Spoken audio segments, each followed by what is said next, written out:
So welcome back to our garden, and tonight we wanted to take you on just a quick tour of what we have, what we're growing, and what we've harvested so far. Just a quick spin through our raised beds and our garden beds to show you what we've been successful with so far this year. On the back patio, we have propagated about 6 or 7 containers full of sweet potatoes, and they're doing really nicely. Vines are coming in really well.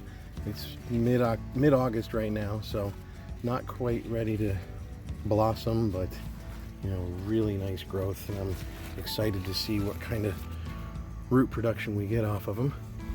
We've got some tomatoes in containers. Our first bed, actually we've replanted this one once already. This was onions earlier, and we've resown with some radish. And then on the back, growing up the trellis, we have our Kuka Melons, or Mexican gherkins. We just harvested about a quart of fruit off of these vines, and we'll be probably pickling or doing something to do a quick preserve on them. Or we could just be snacking on them over the next 2 days and enjoying them.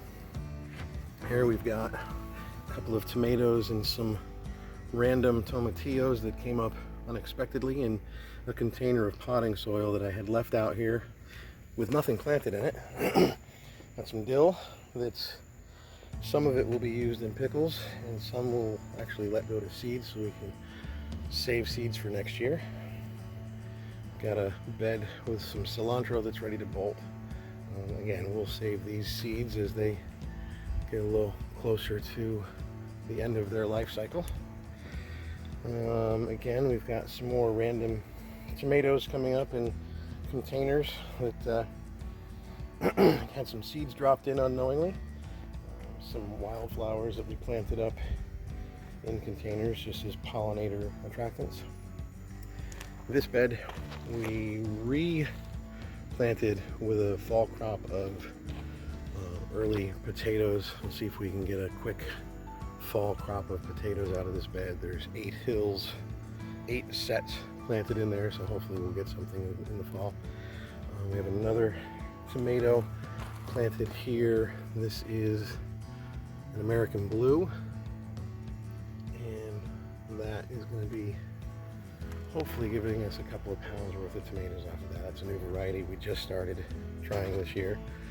We've got some nice Swiss chard coming up in here, and then some green flax beans that we planted about a month and a half ago. They came up really quickly in this raised bed. Again, a few more sweet potato vines and some herbs, some sweet basil, a little container of red leaf lettuce, and then our last bed of yellow onions that were planted about 8 weeks ago, so they're coming along nicely. They've got about another month before they're ready for harvest. And we did a succession planting with more cilantro in the front 2 spots of this bed, and in the back, struggling a little bit to come up, but we've got some peas that hopefully will give us a little bit of fall production. The strawberry bed is struggling to hold on. We do have still some strawberry production even through August in the latter part of the summer. These have done well for growth, but not done really well for fruit production. We'll figure that out next year, hopefully. Coming around to the next bed, we've got some containers with herbs in the front here, some basil and some arugula that we planted, along with a container of thyme. In the back of the bed, we've got tomatoes on the back row with some carrots that are just about ready to pick. They're right at 3 months in the bed, so they're at 90 days-ish. So maybe another couple more weeks and they'll be ready to harvest. More basil, some romaine lettuce that's on a second pick. We harvested most of these over the last 6 weeks, and they're coming back through with a second run of leaves that we'll continue to pluck and eat for fresh salads. Along the back here, this was broccoli that didn't do well, so we pulled that out and replanted with peas for the fall. And here's a nice little visitor to the garden. Take a look here. He doesn't like to be on camera, but let's see if we can get him. Come on. There we go. Nice little spider helping us get rid of some pests. We got a couple of chilies on the front row here. Here are some ají amarillos. These will give us a nice heat on some chilies later on in the fall. We got a couple of more pots and containers of rosemary and salvia. And then we round out the beds here with 2 types of grape that we are going to train up across the fence in the back and across the deck rails. And then last but not least, a couple nice containers of determinate tomatoes that we've kind of need to get in here and pick. But look at these. This is beautiful. This is a German yellow, and probably one of my favorite tomatoes to grow and eat. These are delicious. Sweet little tomato. Nice for sandwiches, and if you prepare them correctly, they actually make a really good pasta sauce. Now, we'll kind of travel around to the back so we can see the side yard and what we have going on in the rest of our garden. Hi, Crowley. Hey, Luna. Where's the rabbit? And we come to the front. We've got 8 beds out here. And the front bed is the remnants of our squash plants. We've got zucchinis that are struggling through. You know, we had some vine borers that we were able to remove, and I covered the roots back down with soil. We'll see if we can get them to kind of come back. We do have one nice zucchini in the back there that I'm letting get a little bit bigger before I pick it. Here we've got some yellow crookneck squash. Again, they're feeling the ravages of the season, but we do still have a couple that are trying to come back through. We'll see if we can get a little bit more off of them. And in the front of this bed is our cucumbers.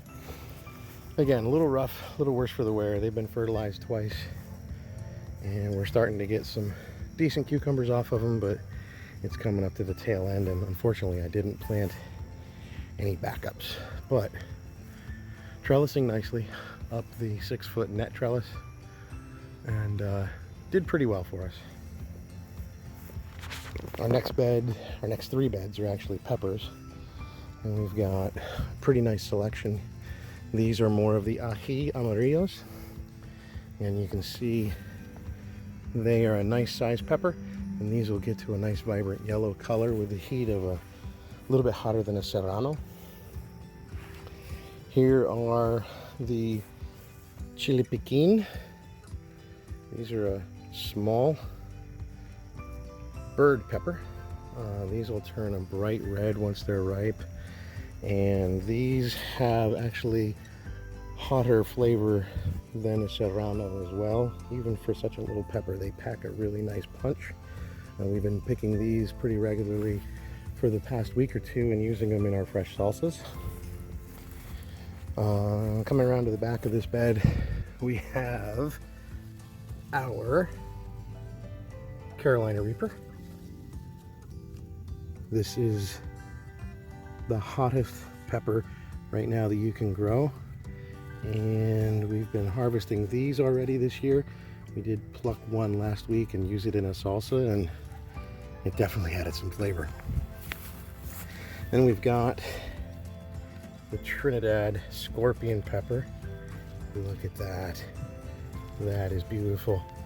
And then we've got a couple in the back that are starting to form up and color up as well. So these are going to be just beautiful for some hot sauces a little bit later on in a couple weeks. And then the next 4 are my ghost peppers. Now the nice part about the ghost peppers, these were all grown from seed that we saved from our last garden in Pennsylvania. So I'm proud of these because these are hot and homegrown. And then same thing with my habaneros. These are habaneros that we saved from our previous garden as well. Next bed, Marconis. These are a nice sweet pepper. They get to a good size. They'll ripen up to a beautiful red color as well. And then the next one is a fish pepper, and these are nice. These are about the size of a jalapeno with the heat of a cayenne. So they will give us a really nice flavor spectrum on our salsas as well. Next up are, I can never remember the name of them, but when dried, they will become our Guajillo Peppers. That's here. These are a nice, oops, I broke one off, so let's just take a look. That's a nice looking pepper. And once they turn red, we will pick these and dry them for Guajillo peppers that we'll use in adobo and red salsas. And then the final plant on this side is the Peter pepper, named for its resemblance to certain things that we won't talk about on this video, but the name kind of explains it. And then the back side of this one, we have sweet peppers. These are California Wonders, and these have been doing really nicely. This is the first time in about 5 years that I've had sweet peppers. And then coming through on the back of this bed, we have the Poinsettia Peppers. These are, they say, a decorative pepper on the seed packet, but don't believe them. They pack about as much heat as a regular cayenne, so we'll be using these in a lot of salsas as well. Come to the last pepper bed. This one has a little bit of everything in it. It's got some basil, some rosemary, some sage, a little bit of parsley that looks chewed through, and it was a nice little salad bar for a swallowtail caterpillar that was in here for a while. Don't know where he went. I hope he's in a cocoon, because I would love to see our garden help create a beautiful butterfly. And then lastly, another basil plant that needs to be picked. The peppers on this bed, we've got cayennes that are doing well. A little bit more in here. The cayennes have been a little slow to get going, but once they will have a lot of peppers on them. We have a handful of serrano plants that are, again, slow to grow, but they're catching up. We've got 2 jalapeno plants that, once they catch up to the rest of the middle beds, will give us quite a bit of production. And then probably my favorite pepper that we've grown so far this year, the Phileas Blue, and these are a purple chili that have a spicy flavor. They're not that bad. They're a little bit milder than a jalapeno, so looking forward to seeing what salsas look like with those. And then our final 4 beds, these are all tomatoes, and every one of these has been grown from seed.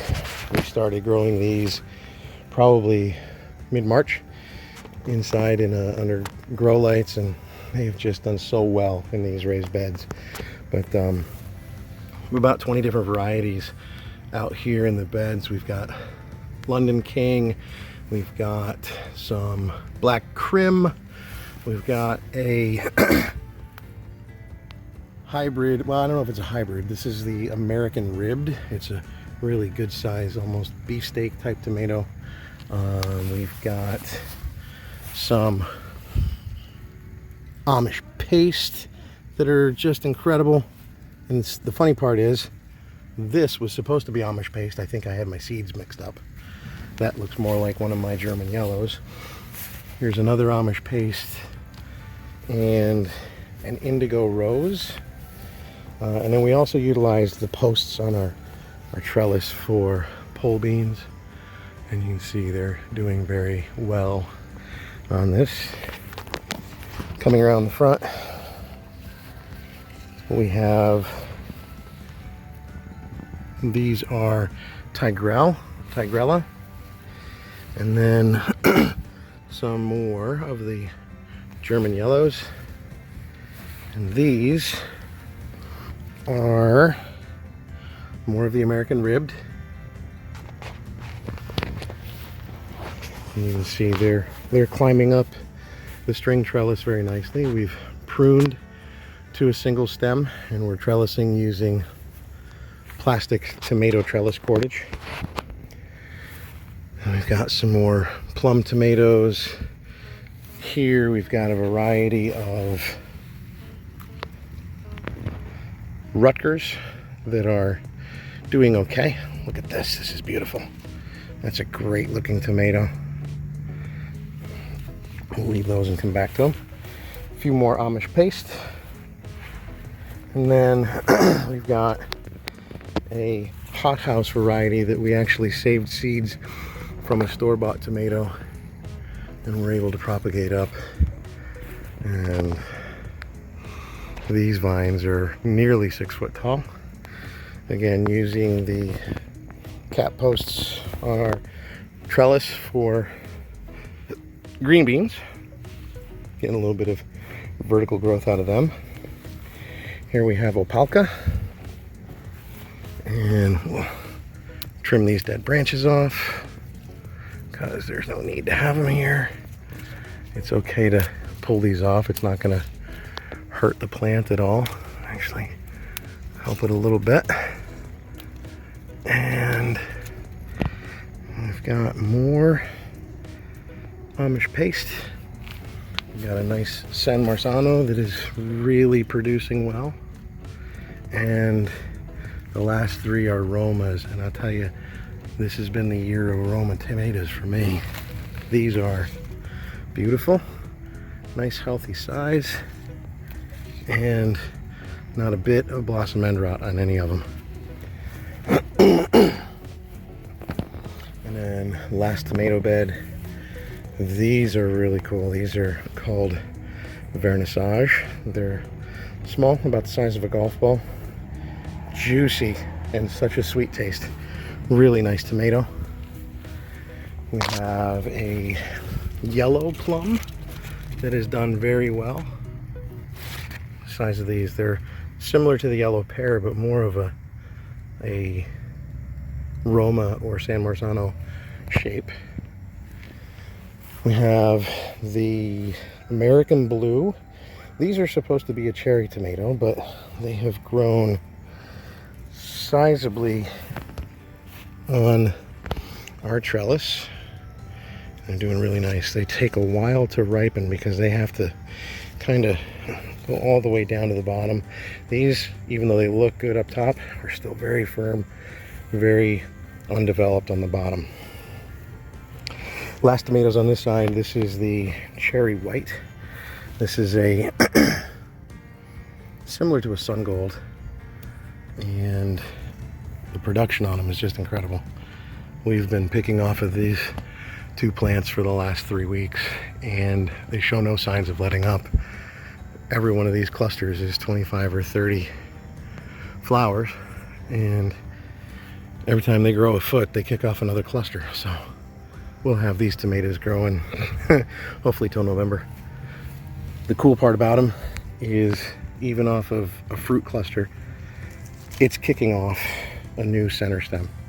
So instead of sending up a sucker, it's actually propagated a brand new center stalk right from the fruit cluster. I've never seen that before. And then last side of the tomatoes, these are, oh, I don't remember. Chardonnay, I think. Yeah, Chardonnays. Another nice cherry type tomato.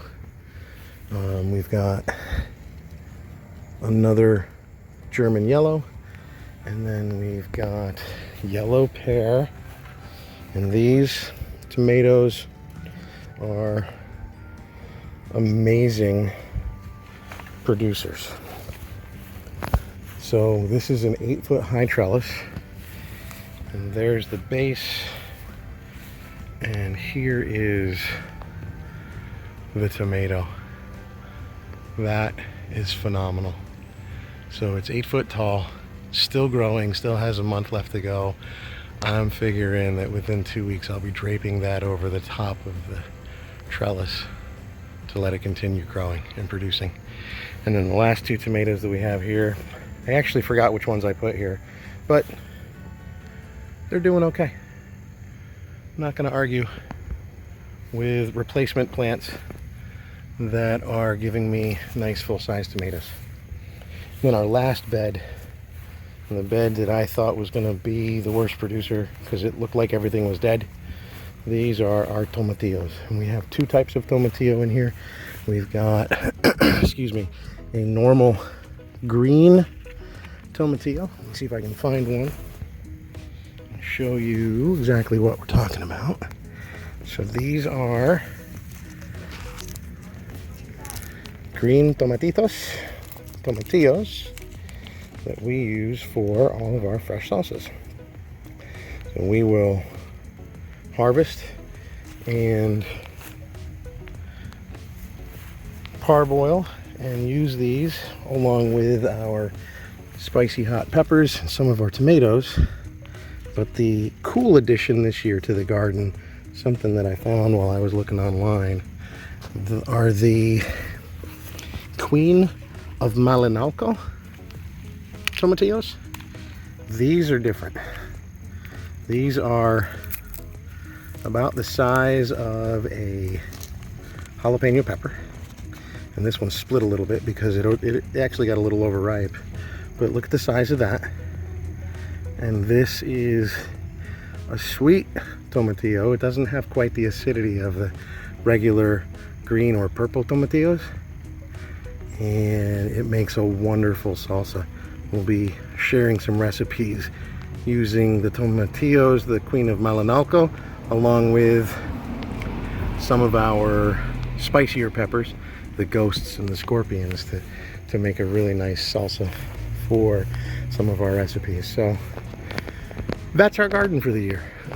We're getting good production, good growth, really good spot, and they're doing extremely well. So looking forward to the next couple weeks to see what else we can harvest and share with you as we continue our gardening journey. So thanks, and we'll see you next time.